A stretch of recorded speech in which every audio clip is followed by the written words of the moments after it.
I'm a digital marketer, writer and blogger, and I help people run their Facebook business pages, and I help them with other digital marketing requirements as well. So today I would like to talk about what are some of the mistakes I have seen people make when they run their Facebook page. One of the biggest mistakes that I see, and it's in fact a violation of Facebook terms and conditions, is when people create a personal profile and run it as a business page. On Facebook, you can have a personal profile, you can have a page, and you can have groups as well. Now, some people create a personal profile and name it after the business and then run it as a business.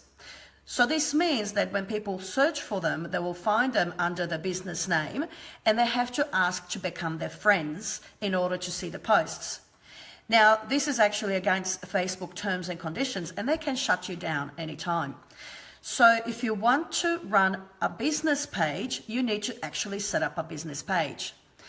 So when you have a personal profile set up, you can go, usually the links are on the side on how to create a page, and I will pop the link below in the comments so you can find it easily on how to actually set up and create your own page. Now, I do this service for people, so if you don't know how to do it, for a small fee, I can actually set up your business page correctly. Now, the other thing that people make a mistake is once they do set up a business page, is that they don't put in customized banner on the top, and a banner that represents your business. So you want to use an image that people will, it's almost like a shop window to your business. So it's actually nice to take a photo of if you have a physical store, to take a photo of your physical store from the outside, or perhaps something really nice inside where you've got a lovely display, and use that as your banner image. Then you become instantly recognizable to your clients, and they know exactly what it is and who you are. And the same goes for your profile image. Your profile image is visible whenever you make comments as a business page on other people's posts. So your profile image is really important for marketing terms in order for people to recognize you instantly and to get to know your brand. So use a profile image. You can use either if you are the brand, so using yourself, as you can see on my profile, I'm using myself as the representation of the brand. Or if you have a lovely business logo, you can use that also as your profile image. So make sure you customize your banner and your profile image to show people who you are, who your business is, what it's about. Now, speaking about, so on your business page, you also have an About tab. And the details that you fill in that About tab usually come up on the right-hand side of your business page. And this tells people how they can find you. Your web address, your phone number, your contact details, your address. And then once you type in the address, it will actually show a map as well on how people can find you. You can put in your opening times when you open for business. And there's couple other things you can do in it to give as much information as possible. So you can do a short description about what your business is about. When people search for particular businesses on Facebook or services or information, that information you've got in your About page is critical, because that will then tag and will be able to, Facebook will be able to display your page in their search results if you have that information in there that they're looking for. So in your About description, do include the kind of services or products that you sell. So the services you offer, products you sell. Because if somebody's searching, for example, waxing services in Narellan, if you have that on your Facebook page in your About section details, then your page will come up in the search results. So make sure that you fill that in. If you need help with that, I can help you with that as well. The other thing you want to do is create a unique username. So when you first create a page, the page will, the URL, so when you search for addresses on the internet, the URL would be https Then you'll have www.facebook.com/, and then it'll have numbers after that. So people can't find you if you just have numbers there unless they know your unique number.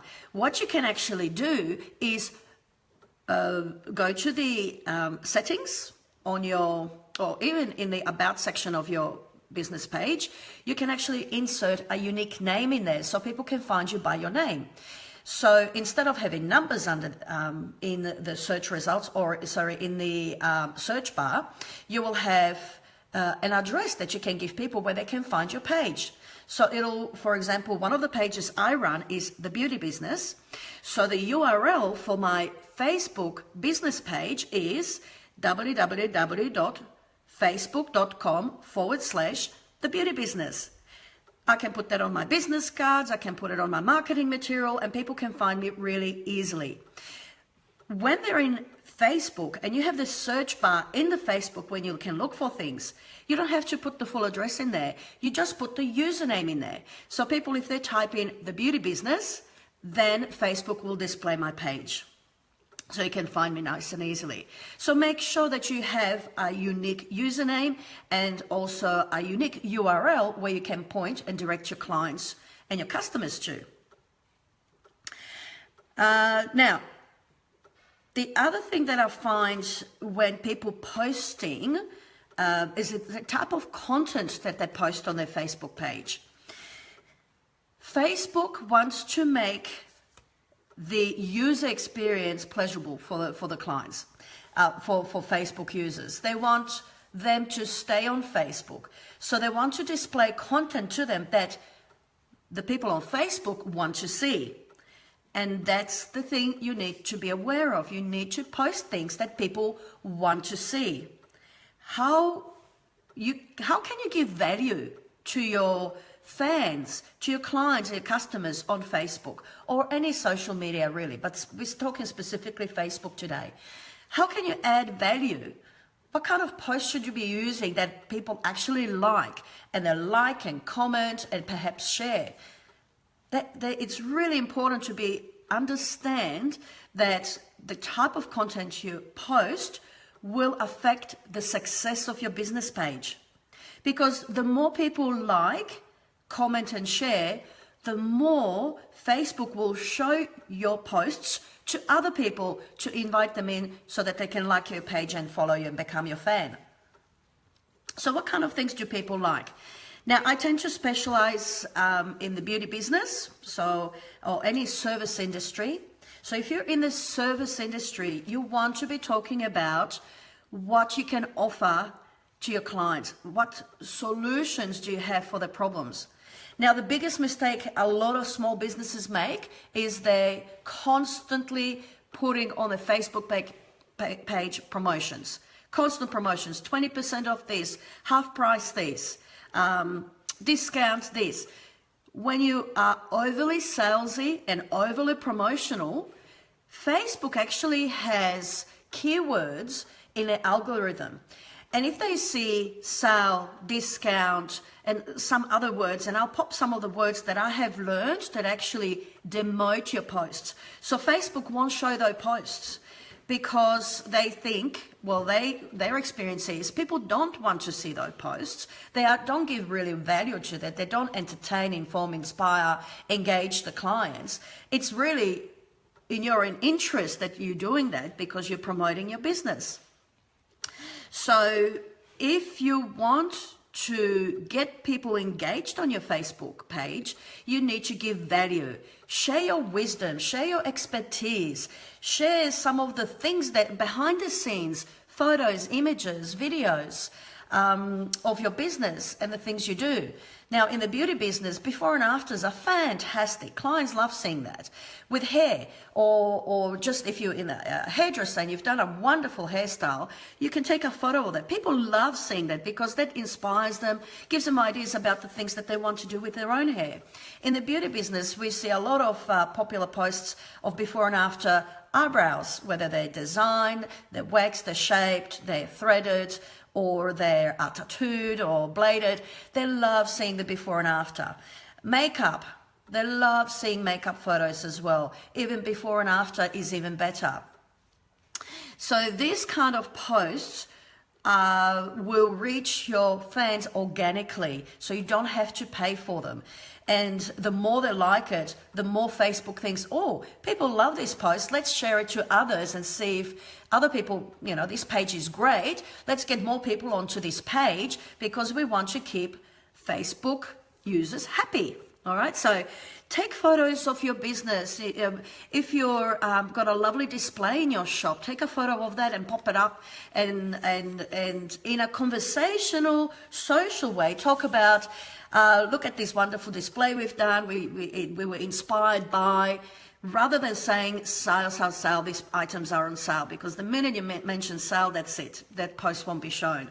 So you have to be a little bit creative. Calls to action. You've got to be creative with those because Facebook page, again, tends to demote those posts. So book in, buy, like my page, like this post. They really don't like those. So you've got to be careful on how you actually word calls to action where you want people to contact you. Now, speaking of contacting you, there is a button you can set up where the banner is on the top of your Facebook page, and you can select whether you want people to call you, to visit your website, to learn more. So there is several different options you have there. So I highly suggest that you do customize that call to action button. So Facebook actually provides you with a call to action. All you need to do is entertain, engage, inform, inspire with your posts. So fun images, motivational quotes, before and after photos, you know, who we are, you know, behind the scenes, stories. People love that kind of thing. They want to get to know you personally. Facebook is a social platform. It's not a business platform. So as a business, you need to be social on Facebook rather than being overly promotional and salesy. Otherwise, you won't get the fans and you won't get the traction, you won't get the traffic on Facebook. So if you need help with posts, I can help you with that. I've been doing Facebook now since 2012. So I've learned so much over the time with what works, what doesn't on Facebook. And the thing is, things change all the time. So I'm constantly learning, I'm constantly reading, seeing what new updates are coming on Facebook, because you've got to really keep up to date. Facebook likes to change things. And then sometimes they can change something. It can dramatically affect your Facebook business page. Another mistake I've seen people do is when they buy likes for their Facebook business page. So once I was asked to manage a Facebook business page for one of my clients. And they had quite a few likes on their business. I'm talking in the thousands on their business page. And I thought, wow, they've grown really quickly. But in the behind the scenes, in the settings and insights, the insights tab of your Facebook page, you can actually see where your fans come from. So for example, if you live in Australia, but 97% of your fans are from overseas, India, Thailand, China, etc., that tells you that those likes were bought. And then I went back to the client. I said, did you buy likes? She said, yes. Those are not your real fans. The numbers mean nothing. They're meaningless. And when you start using Facebook ads, it's even less so, because Facebook ads will be showing to people who can't buy from you, who can't use your services. So the number on the top of the page only is meaningful if they're your real fans. Now, Facebook from time to time goes and does a bit of a cleanup. So if you have bought Facebook likes, the algorithm will tell them, and they will delete those fans from your page. So this happened about 2 years ago in, I think it was January, at the beginning of the year. You know, people had thousands of fans on their Facebook page. The next morning they go on and they've lost like 2,000 or 3,000, you know, Facebook fans, you know. So I'm talking about 30% of the Facebook fans, and they go, oh, what happened? What's going on? What Facebook has done, it's recognized that those fans were not your real fans. They were never visiting your page. It was just a number thing, and they just deleted them. So all of a sudden, you go from 5,000 down to 2,000 fans. And there was a lot of panic going on and people wondering what was happening. Well, Facebook, it's their platform. They can do what they want. So you want real fans because you can then talk to your real fans. You can advertise to your real fans. So if you do run a promotion, or you've got a sale on, or you've got something exciting you want to tell your clients about, then you run a Facebook ad. And that's how you get to reach more people. And again, I can help you with setting up Facebook ads. It can be a complicated process if you don't know what you're doing. There is so many settings and selections you make in order to reach the right people. So you can select the kind of people that you really want to talk to and for that ad to display to. Because you don't want to be displaying ads to people who may not be interested in that product or service. So running a Facebook page without doing ads. Now, I'm not a fan of the boost button under the post. I use it occasionally if I actually want that post to be visible to my fans. But if I want to bring new customers or new fans to my business page, then I tend to use an ad that's set up from scratch. Now, running ads, there is lots of terms and conditions and the way you need to set up your ad that has to be done correctly. Otherwise, Facebook will close that ad or they'll turn it off and they'll tell you you've breached the terms and conditions and you can't run this Facebook ad. So there are things that you need to be aware of when you do ads and how to do them correctly. Otherwise, they just won't display. Okay, what else have I got here? So not using images. I think the thing with images is because they're so visual and people, they're on the phone and they're scrolling very quickly. Using images is really important and you want beautiful images. You want eye-catching images. So take your phone out and go around your business and find something really well displayed. Take an image. People love looking at those things. You don't have to be overly, you don't have to be an artist or photographer to take really nice images. The phones really allow us to do that nicely. Now, you can also create images, and there's many online platforms that are for free, and you don't have to be a digital designer or graphics designer to create beautiful images. Canva, for example, is one that I use sometimes.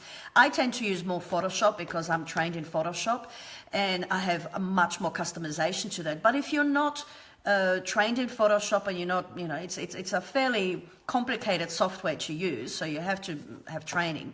If you're not very confident in that, then you can use something that's Canva, for example, online where you can create beautiful images. Now, the images you use, if you're using other people's images, here's another mistake people make. They steal images from other people's pages or other businesses. It's a big no-no, and people can come, if it's from another business and you use their image, copyrighted image, they can come after you and fine you and sue you. I know of a beauty salon who had images. Now, she had her website, it was on a website, she had a website designed by somebody, and they posted images on there and they expired those images. That business, it's so easy to look for an image online now because Google allows you to find an image just by looking for images that are similar. It's so easy.